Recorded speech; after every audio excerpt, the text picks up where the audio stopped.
Bonjour tout le monde, ici Patrick Tousignan pour découvrir les distilleries du Québec. Aujourd'hui, on s'en va à Val-d'Or découvrir la distillerie Spiritueux Alpha Tango avec Alex Godreau.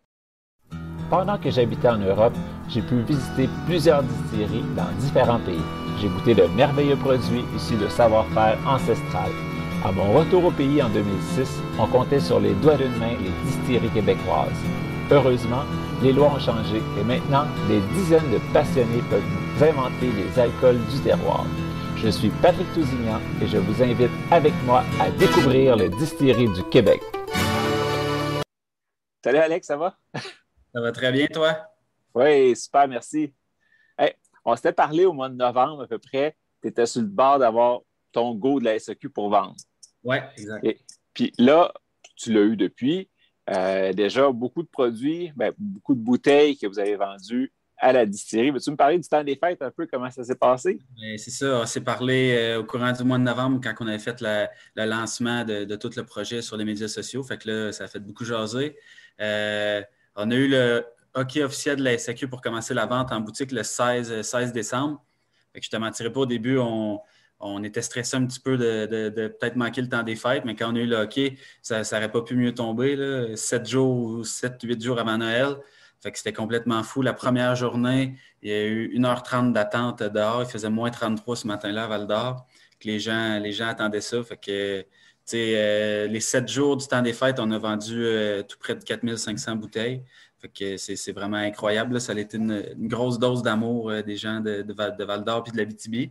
Puis là, la prochaine étape, c'est faire découvrir ça au reste du Québec. Oui, aujourd'hui, on est le 1er mars, mais la vidéo va être disponible juste en fin de semaine. Peut-être que ça va être disponible. Sinon, très, très bientôt, là, surveillez seq.com. Vous allez pouvoir voir où c'est disponible puis quand c'est disponible, parce que comme je dis tout le temps, c'est disponible en ligne, seq.com, commande en ligne, avant d'arriver en succursale normalement. Ouais. Là, Alex, explique-moi là, on va reculer un petit peu dans le temps. Là. L'idée, elle sort d'où? Ça a sorti de où l'idée de partir une distillerie? En fait, je raconte toujours la même histoire, puis on dirait des fois que c'est quelque chose d'inventé, là, mais ça va faire 3 ans au courant du mois de mars. Mon père, il était un petit peu, lui, il était entrepreneur dans le domaine forestier. Puis ses partenaires ont décidé de comme racheter ses parts, fait qu'il était un petit peu à croiser des chemins. Il est relativement jeune, mais il essayait de se trouver un autre projet. Puis ça faisait longtemps moi, j'étais passionné par tout ce qui est entreprise, entrepreneuriat, puis je savais qu'un jour, j'allais finir par avoir mon entreprise. Je savais juste pas quoi. Fait qu'il m'a lancé ça, il m'a texté, puis il a dit on devrait lancer une distillerie. Là, il y a 3 ans, ça commençait à exploser. Là, c'était complètement différent d'aujourd'hui. Fait que, on a fait des petites recherches, on avait commencé un plan d'affaires, puis ça s'est tombé sur la glace un petit peu. Moi, j'étais encore à l'université. C'est vraiment, il y a 1 an et demi, là, l'été 2019, on a fait la recherche de locaux, on a trouvé le locaux, le financement, commandé les équipements. Fait que, puis c'était aussi, on savait que c'était une industrie qui était relativement jeune au Québec, qui avait beaucoup de potentiel de croissance. Puis c'était quelque chose que, à part le fait qu'on aimait le gin, on ne connaissait pas. Là. Fait qu'il a fallu apprendre tout de A à Z. Puis c'est ça vraiment qui nous stimulait de se lancer dans quelque chose de complètement nouveau. Cool. Puis là, tu en as parlé de tes locaux que vous avez trouvés. C'est vraiment spécial. Veux-tu nous parler un petit peu de comme l'historique, puis où est-ce que vous êtes situé? Oui, à Val-d'Or, en fait, on est devant l'aéroport ici, qui est l'aéroport régional, le deuxième le plus achalandé au Québec. Fait que, il y a vraiment beaucoup de trafic aérien ici, surtout avec les mines dans le nord. Puis la distillerie, en fait, quand on a creusé pour les puits cet été, la bâtisse était déjà là depuis 2012, mais on a fait creuser des puits artériens. Puis on est tombé sur des vieilles fondations qui datent de la base militaire qu'il y a eu ici des années, je pense, c'est 1954 à 75, là, dans ces années-là, qu'il y avait une base militaire ici pendant près de 25 ans qui a entreposé des missiles nucléaires aussi. C'est documenté, puis c'est pas un mythe. Fait que on est sur une vieille base militaire, ça rajoute un petit peu au concept. On est devant l'aéroport, sur des terrains où il y avait une base militaire, fait que ça rajoute un petit cachet à l'histoire un peu. Puis c'est pour ça qu'on veut garder le concept de l'aviation tout au long autant dans la boutique que sur les étiquettes, les noms, les produits. Fait que on est fiers de l'histoire de l'aéroport et de notre ville. Là. Oui, puis Spiritueux Alpha Tango, c'est ça, vous vous n'appelez pas distillerie quelque chose, c'est vraiment spiritueux Alpha Tango. Alpha Tango, c'est 2 lettres de l'alphabet phonétique. C'est-tu A pour Alex, puis T pour... C'est A pour Abitibi, puis T pour Témiscamingue. Cool. Tu vois, c'est ça. On ne voulait pas s'appeler, exemple, Distillerie Val-d'Or ou Distillerie de la Vallée de l'Or. On trouvait qu'il y avait beaucoup de trucs comme ça au Québec. C'était un petit peu pour se différencier. Fait qu'on a cherché longtemps le nom. Là, ça a été compliqué parce qu'une fois que tu lances le nom, ça va te suivre longtemps. Fait qu'on voulait quelque chose autant en français, anglais, que les gens allaient comprendre la référence derrière le A puis le T, mais que ça ne nous bloque pas. Exemple, tu arrives au Texas, la personne Abitibi-Témiscamingue ou Val-d'Or, elle n'a pas la référence, mais Alpha Tango, ça peut bien voyager. Puis ça fait référence à notre région, puis l'alphabet phonétique avec l'aviation. Fait que comme tout est dans tout, là, fait qu'on a cherché longtemps, on a trouvé ça, puis on est super fiers de notre nom puis nos origines. Oui, puis là, après, vous êtes parti vraiment de ça, puis tout votre branding, il tourne autour de ça. C'est vraiment beau, là. Votre logo, comme un avion. Le gin, on va en reparler un petit peu plus tard. C'est vraiment d'autres alphabets phonétiques. Puis votre vodka, on va commencer par ça. Mission Cosmos. Oui, là, la référence avec l'aviation est un petit peu plus loin vu que c'est la fusée, là, mais le lien quand même, là, il est plus loin, mais il est là. Okay. Puis, ben, c'est ça. Mission Cosmos, le nom, ça a-tu rapport avec les têtes nucléaires qui étaient dans votre base? Ou... Non, ça fait un petit peu référence à la Russie, tu sais, que la vodka, c'est vraiment leur vodka, leur drink national. Puis avec la fusée, on fait référence... les Soviétiques ont été les premiers à mettre des fusées dans l'espace, fait que ça fait référence à ça. Puis, ça aurait pu être la Pologne, qui est réputée aussi pour la vodka, mais on a fait la petite référence avec la Russie, vu qu'il y avait l'aspect de la fusée, puis le Spoutnik, fait que c'est vers ça qu'on est allé pour la vodka. Puis, ben, dans une vodka, c'est simple, il y a 2 ingrédients. Il y a de l'alcool, puis il y a de l'eau. Votre alcool, prenez pas le même alcool neutre que ceux qui achètent d'habitude. Vous avez trouvé quelque chose de vraiment cool, la prairie? Mm-hmm. Oui, je vais taire le nom. En fait, on a fait beaucoup de recherches pour essayer de trouver des trucs qui étaient différents de ce qu'on voyait sur le marché. Donc, c'est un alcool de 100% blé canadien, des prairies canadiennes. Fait que, on le dit, là, imprégné de la rigueur de nos saisons, c'est très froid l'hiver, un climat qui est quand même propre aux prairies canadiennes, puis sont reconnus pour la qualité de leurs grains aussi. Là. Fait qu'on on a cherché quelque chose qui était différent de ce qu'on voyait ici au Québec. Puis l'eau, c'est une eau d'esquerre ici qu'on puise sur le terrain de la distillerie qui est égale ou supérieure à une eau SK qui vient aussi de l'Abitibi. Fait que tu l'as dit, c'est deux ingrédients, la vodka. Fait qu'on voulait quelque chose qui était assez doux. Puis je pense que ça donnait un super bon résultat. Le blé, ça donne un petit goût. Ben, gars, je vais m'en prendre avec toi. Ça donne un petit goût sucré, un petit peu le blé. Fait que c'est une vodka qui est super douce avec une autre top qualité sur glace ou en cocktail. Moi, je suis très fier du résultat. Ah oui, c'est en bouche, là, elle est ronde. Elle ne brûle pas, même si c'est 40, 42 que vous l'avez fait. 40%, mais elle n'est pas brûlante du tout, une belle rondeur. Et là, je ne dis pas brûlante beaucoup du tout. Je suis quand même habitué de boire l'alcool à 40. Là. C'est sûr, ceux qui ont bu tout le temps de la bière et qui prennent un verre de ça, ils vont la trouver chaude. Mais une belle rondeur. Sur la coupe, là, vous ne le voyez peut-être pas, mais il y a des belles jambes de gras là, qui descendent. C'est vraiment belle. Juste comme ça, c'est une belle vodka de dégustation, même température pièce. Mm-hmm. Puis j'imagine que tu as dû t'amuser à faire quelques cocktails le fun avec. Oui, on a une coupe de cocktails en banque là, qu'on attend que ça se retrouve sur les tablettes de la SQ pour que ça soit ouvert au plus de gens possible. Là. On a des classiques comme le Bloody, qu'on a mis un petit peu notre sauce avec jus de betterave pour aller chercher plus de couleurs.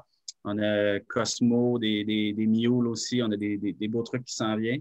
Puis on est toujours aussi dans le développement aussi. On reste à l'affût pour essayer d'offrir des cocktails les plus originaux possibles. Oui, on est dans une industrie où tout le monde se ressemble un petit peu, mais on essaie de faire des trucs qui nous sortent du lot un petit peu. Fait que non, on est super content de Mission Cosmos. Ouais. Puis pour une vodka d'ici, elle a quand même un prix très raisonnable. Là, c'est 34 à peu près. 34,50. On sait qu'il y a des vodkas plus autour de 50 $, même des menots qui vont jusqu'à 60. Puis aussi, il y a des trucs aussi, des fois, un petit peu plus autour de 20 $. Nous autres, on voulait 34,50, un petit peu au même prix que Quartz Vodka, des trucs comme ça. Fait que un petit peu dans le milieu. Puis, c'est ça, je trouve aussi que c'est très abordable pour un produit de top qualité comme ça.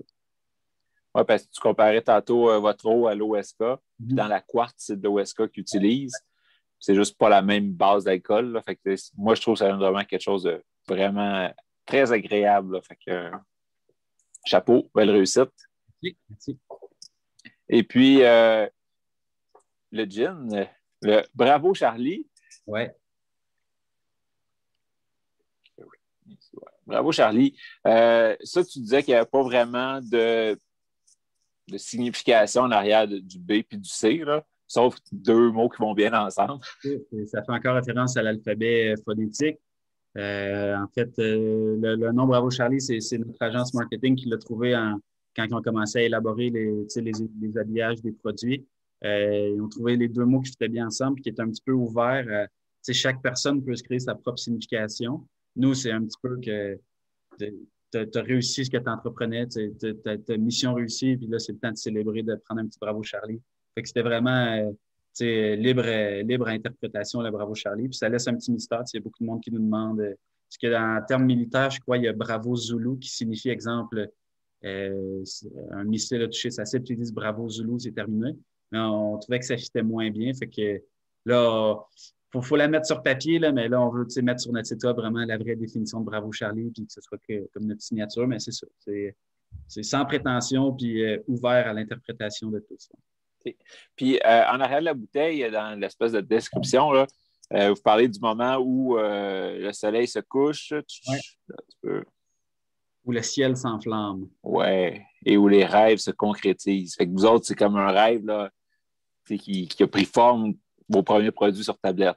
Oui, aussi. Puis, là, avec le COVID, c'est moins propice à ça, mais je veux dire, le monde des spiritueux, c'est célébrer des trucs. Tu vas célébrer la fin de ta semaine ou célébrer des gros accomplissements. Fait que, on voulait que ce soit un truc qui reste festif aussi, là, de se servir un verre puis de juste relaxer, puis peu importe ce que tu as à célébrer. Fait que Bravo Charlie est parfait pour ça. Puis aussi, on trouvait que c'est ultra important ce qui se retrouve dans la bouteille, mais l'habillage, là, il y en a tellement de nos jours, des jeans puis des trucs québécois, en plus de ceux du reste du monde. Fait que c'est important d'avoir des trucs qui, quand ils sont rendus sur la tablette, ça sort du lot. Puis depuis le jour 1, que on a commencé avec le projet, c'était vraiment là-dessus qu'on focusait, là, avoir des excellents produits, mais que le branding aussi, quand tu vas le voir sur la tablette, que tu aies le goût de fait que ça aussi, je pense que je me fie aussi aux commentaires des gens sur les médias sociaux puis en boutique, les gens ils trouvent vraiment qu'on a fait quelque chose de beau avec les produits. Puis le devant, l'étiquette, c'est comme des espèces de nuages qu'on voit, c'est ça? C'est des nuages. Encore une fois, tu peux l'interpréter. Tu vois le petit parachute sur l'étiquette de derrière. Est-ce que c'est suite à une explosion ou c'est des nuages ou c'est de la fumée? Ça laisse un petit peu... les gens peuvent imaginer qu'est-ce qu'ils veulent avec notre étiquette. Fait que, on laisse toujours un petit mystère dans nos trucs. Puis aussi, tout le choix des papiers, des finitions métalliques, les couleurs. On a passé beaucoup de temps là-dessus pour... je veux pas, ça reste un produit qui est quand même de luxe. Là, une bouteille de gin à 47 $, ça reste quand même un bon investissement comparé à une bière, mettons. Fait qu'on voulait quelque chose aussi qui est pas gênant quand tu l'as sur la tablette de ton bar. Puis, ça, juste un petit clin d'œil pour un de mes chums. Sa blonde va accoucher bientôt. Puis son bébé, c'est une fille qui va s'appeler Charlie. Fait que c'est sûr, quand il a vu la bouteille, il a dit hey, ça va en prendre une, juste pour dire justement, bravo Charlie, t'es venu au monde, t'es arrivé. Fait que chacun va se trouver une petite histoire à raconter avec ça. Puis, tantôt, on parlait du bouchon. Tu veux en parler un petit peu? Parce que là, il t'en reste encore une vingtaine de mille. Là, fait que ça se peut qu'il y en ait qui ait le même souci. Le bouchon, il est quand même relativement serré. Moi, j'ai un petit truc, là, j'en ouvre pas mal. Il y en a qui tournent comme ça, puis des fois, ça tourne dans le beurre. Moi, je vais vraiment l'accent d'y aller sur le côté comme ça, puis là, il pop plus facilement. Moi, c'est mon petit truc, là, mais on a déjà des discussions avec le fournisseur pour ajouter une texture rugueuse. Puis aussi, il y a des gens, quand ils le mettent au congélateur, là, le bouchon est encore plus glissant, là, mais on travaille là-dessus pour rendre ça plus parfait. Hein. Des petits ajustements. Parce que même votre bouchon, il est gravé avec votre logo. Là, c'est vraiment beau. Mm-hmm. Bon, assez parlé du contenant. On va parler du contenu un peu. Encore une fois, l'alcool, on part de la même base d'alcool, de blé. Mhm. Fait que c'est rond, c'est facile. Mais là, on rajoute plein d'arômes. Peux-tu nous parler un petit peu de tes ingrédients? Oui. En fait, baie de genièvre, graines de coriandre, qu'on met en moins forte concentration que un gin classique comme un Beefeater ou un Bombay. Après ça, racine d'angélique, qui est un ingrédient quand même classique du gin, feuilles de framboisier, feuilles de cerisier de Pennsylvanie, fleurs de thé du Labrador, feuilles de laurier, là, aune crispée, puis la quenouille qui est notre ingrédient pas secret, là, parce que on met beaucoup ça de l'avant, mais notre ingrédient unique, en fait, qu'on est les seuls à utiliser. Fait que, nous, on voulait un gin qui était bon sur glace, qui était bon en cocktail, qui était bon en gin tonic, qui était passe-partout. C'était important pour nous. Des fois, il y en a tellement, puis on voulait, surtout pour notre premier produit, que ce soit le plus passe-partout possible, mais qui ait ses caractéristiques. Tu as la fleur de thé du Labrador, puis la feuille de framboisier qui donne un petit côté citronné. Fait qu'on a pris des trucs locaux pour remplacer, exemple, une écorce de citron. Tu as la feuille de cerisier de Pennsylvanie qui pousse ici dans la forêt. Ça donne un petit côté fruité, un petit peu l'odeur. Là, quand tu sens les feuilles, ça sent le gâteau forêt noire totalement. Là, c'est vraiment fou. OK. Le poivre des dunes ou l'onde crispée, qui est comme les poivres, ça vient chercher une sensation de chaleur dans le palais. Puis aussi un petit côté, un œnologue que je connais, il disait un petit côté anesthésiant, fait qu'une petite brûlure en bouche. Puis on finit avec la quenouille qui peut ressembler à un concombre, mais qui, au niveau de la fraîcheur, mais qui est vraiment, c'est unique, là, la quenouille. Il faudrait que tu croques dans un cœur de quenouille puis tu verrais, là, c'est vraiment une explosion de fraîcheur. Fait que, il est vraiment bien balancé. Puis c'est ça qu'on voulait. Fait que beaucoup de monde le boivent sur glace. Moi, je bois ça avec un 1642 straight, mais autant cocktail, il est vraiment assez versatile. Ça, parce que tu en avais parlé que la quenouille allait chercher un côté concombre un peu. Puis, je la cherchais, là, c'est pas le concombre, ça va lui donner la fraîcheur, mais ça ne sentira pas le concombre comme un Artisan Residence, un Hendrix ou quelque chose comme ça, là.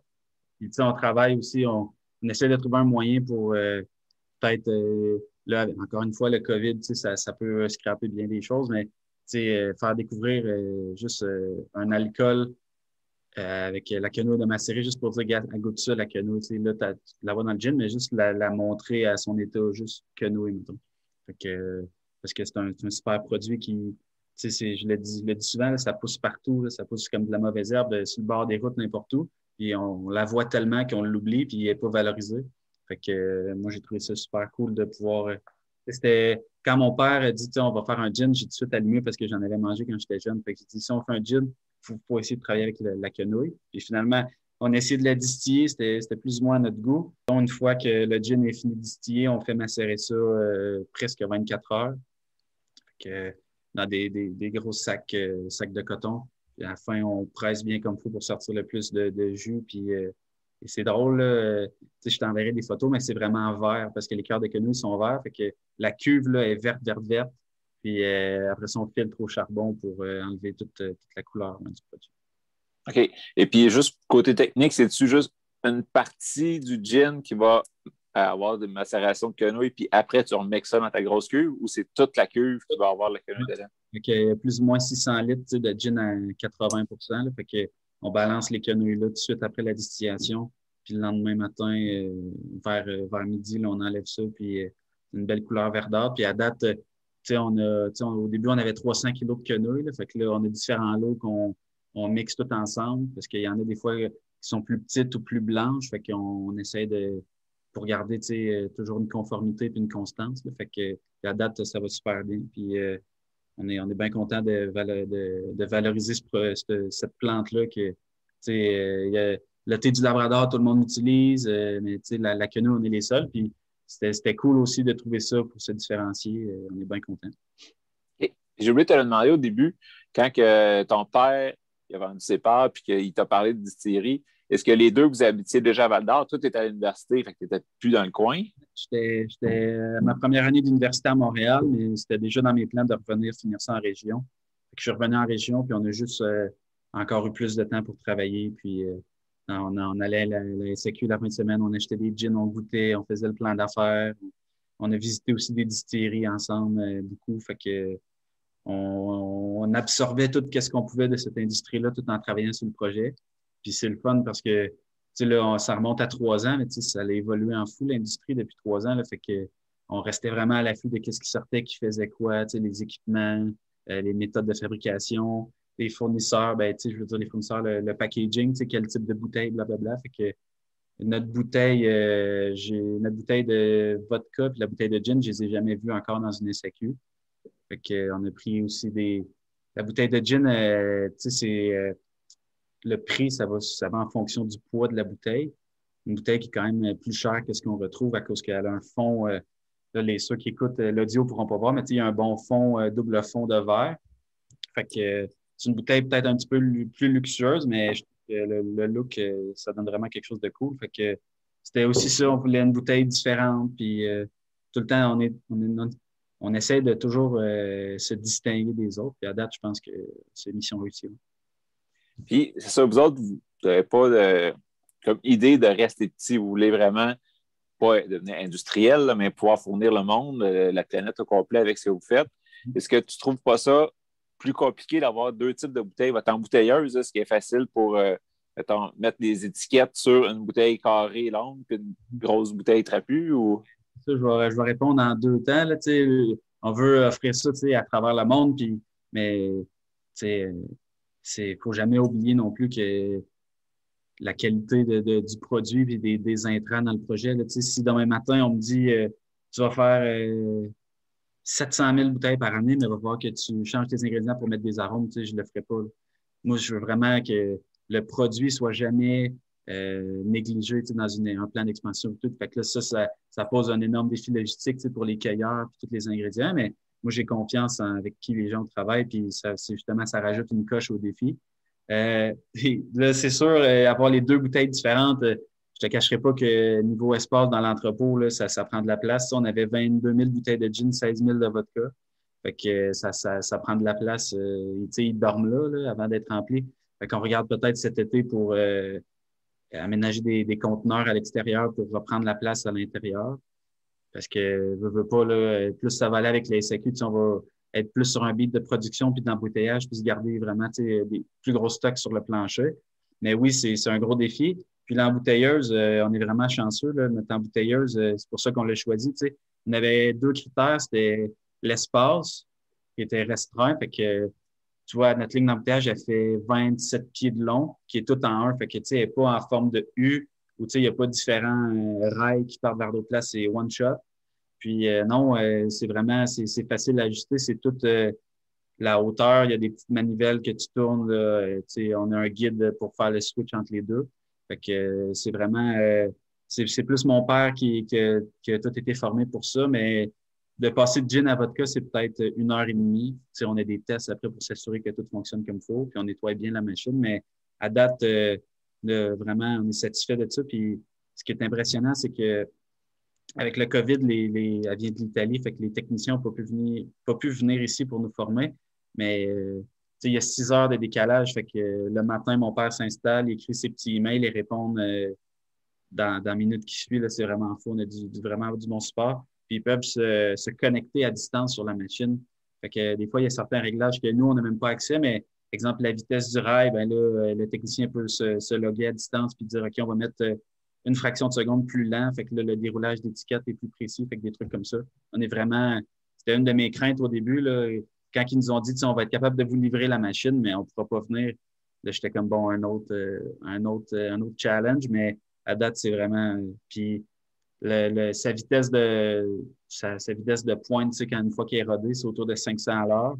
Puis là, la semaine passée, quand on a fini la vodka, on était à 415 à l'heure. Fait que c'est vraiment efficace, là. On est super content.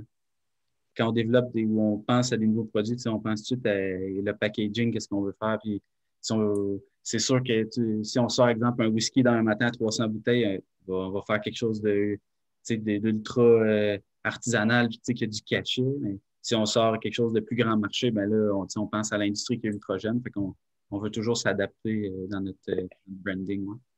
Bon, tu viens de parler de whisky. Est-ce que c'est les projets? Dans les projets, là, je te dirais, on fait des recherches aussi pour des équipements, essayer d'avoir des trucs pas trop gros pour commencer à faire nos tests, puis avec l'espace qu'on a. Mais non, c'est ça. À la base, mon père, c'est un grand fan de tout ce qui est whisky, bourbon, rhum. Fait que c'est des trucs qui nous intéressent. C'est juste une question de temps puis de bien faire les tests, tu sais. Puis une fois que tu fais tes tests, tu sais, il faut que tu attendes de voir qu'est-ce que ça donne quand ça dort en baril. Mais c'est sûr que dans un court, moyen, long terme, court, moyen, excuse, là, c'est dans les plans, c'est sûr et certain. Puis c'est le fun. Tu sais, le Circa a sorti son whisky, Saint-Laurent a sorti son whisky. Fait que là, on voit les pionniers, tu sais, des distilleries québécoises qui commencent à sortir leur whisky. Fait que c'est sûr que d'ici quelques années, je pense que le Québec va être sur la map pour les whiskies. Ouais. Oui, ça, je veux pas brûler tout le monde et dire que tout le monde est de même, mais la plupart, ils n'ont pas commencé la distillerie pour faire de la vodka et du gin, là.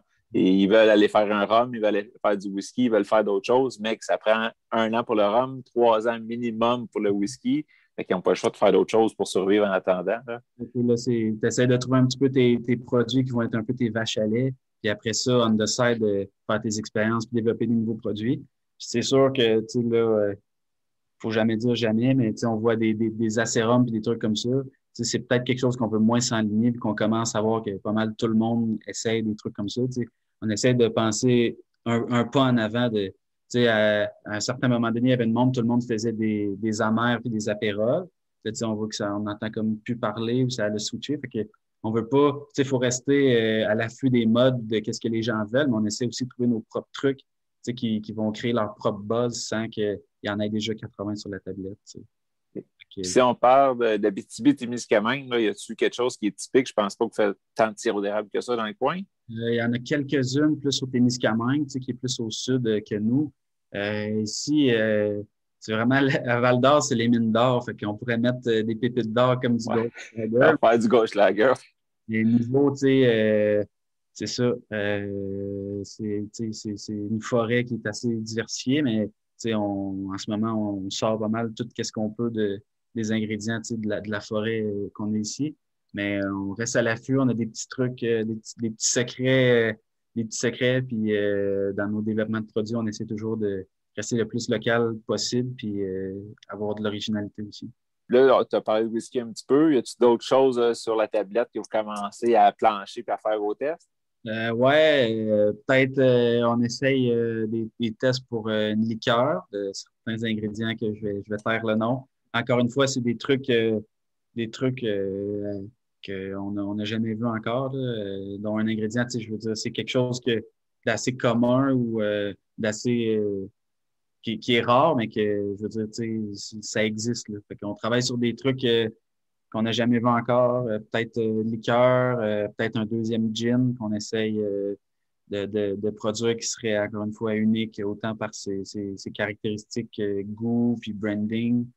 Fait que puis on reste toujours on voudrait commencer des tests bientôt à ultra petite échelle pour moonshine, whisky, puis mettre ça dans des barils le plus tôt, pour voir qu'est-ce que ça donne.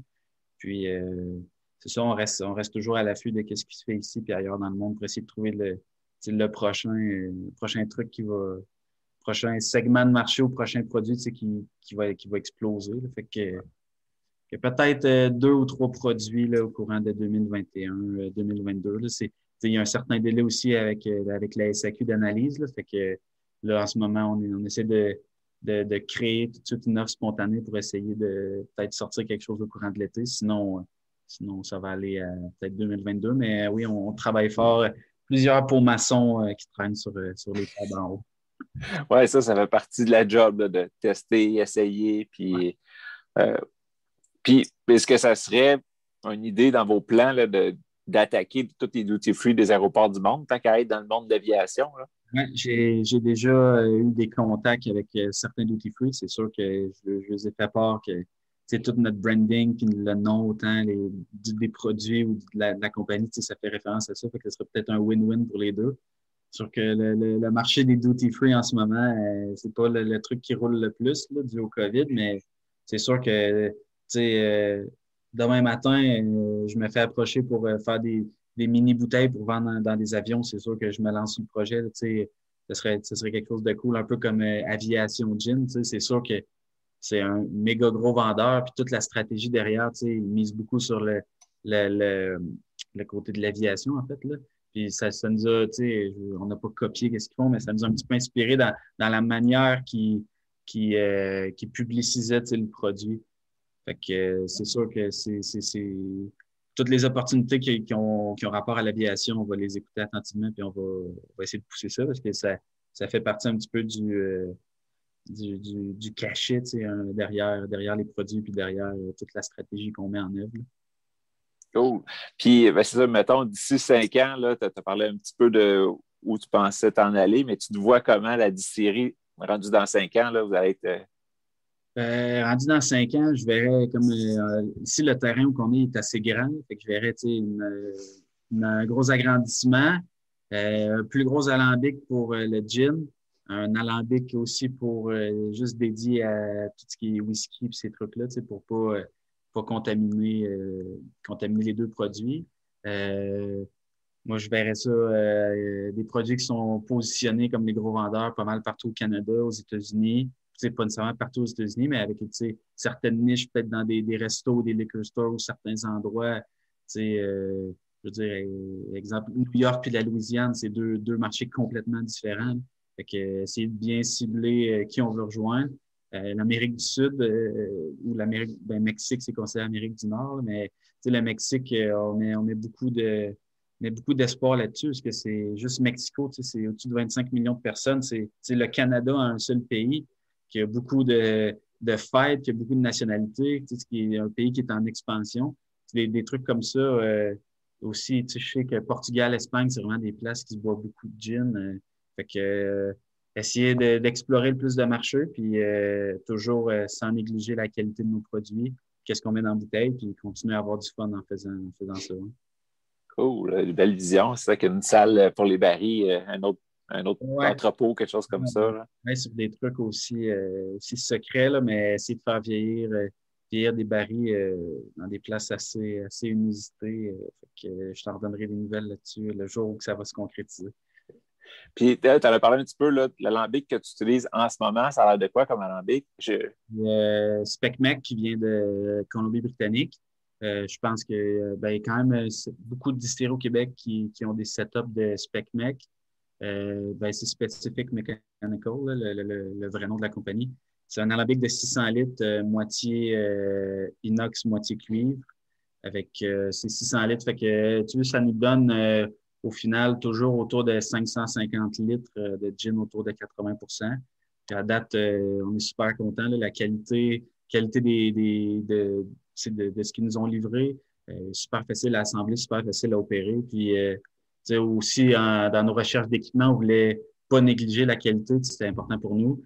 Puis aussi, c'est canadien, fait qu'on est fiers d'avoir choisi un fournisseur du pays. Là, fait que peut-être on est juste du bon à dire de Spec-Mec, on est vraiment contents.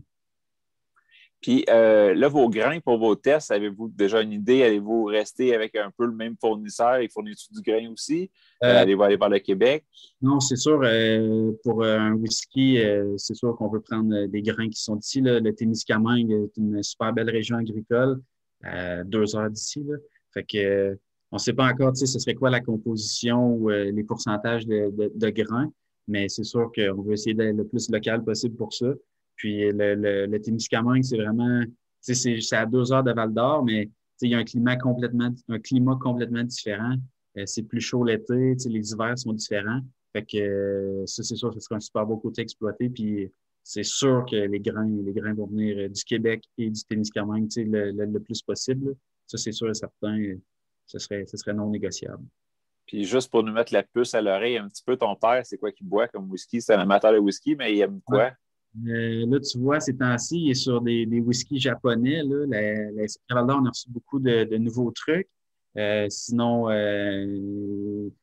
beaucoup aussi Bourbon, fait qu'il aime bien ce qui se fait aux États-Unis. Des rhums aussi, les rhums plus Antilles, Amérique du Sud. Puis c'est ça, là, je pense qu'il y a autour peut-être une 60aine de bouteilles de gin. Là, il commence à plus acheter les whiskies, puis à vraiment se faire une idée sur qu'est-ce qu'il veut, puis en goûter le plus possible pour ouvrir son esprit à ça. Là. Fait que c'est ça, j'ai hâte de voir vers où ça va aller, puisque à la base, c'est ça qu'il voulait faire comme produit. Là. Fait que j'ai hâte de voir où ça va nous mener. Ça, c'est le fun de voir que une personne qui part avec une idée qui, moi, je veux faire du whisky, c'est quoi les étapes pour me rendre jusqu'à là. Puis là, vous Mhm. avez sorti des beaux produits à date, vous commencez, vous êtes établi. Puis là, il continue à avancer vers son rêve puis à faire ses recherches. Là.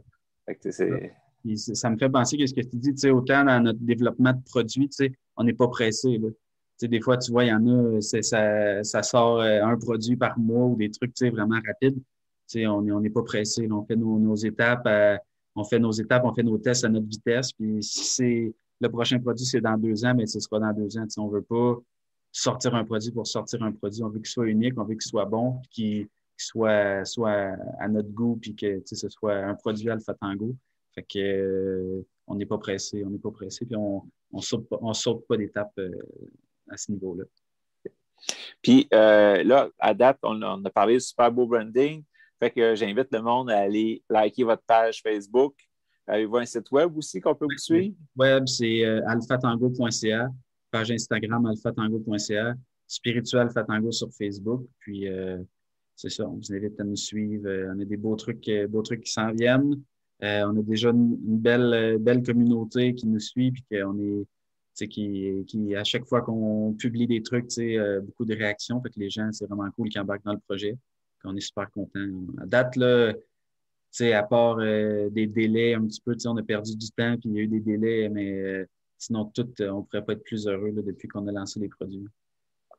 Puis là, vu qu'au moment où on publie ça, les produits vont être relâchés très, très bientôt en SEQ, attendez-vous à voir beaucoup de pubs d'eux autres, puis c'est des très belles pubs à date de tout ce qu'on a vu, fait que j'ai hâte de voir la suite. Dépêchez-vous quand ça va être en SAQ.